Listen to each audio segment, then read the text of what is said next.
రోజుకొకరం వస్తాం, రోజుకొకరిని తిను. సరే వెళ్ళండి.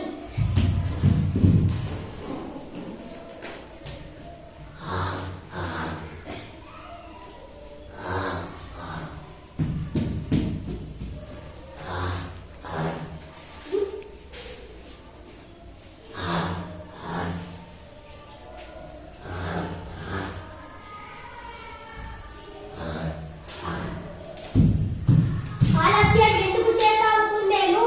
నీలాంటి రాజు ఒక కథను ఉన్నాడు, అందుకే భయపడ్డా. లేటుగా అయింది. నేనే రాజుని కదా.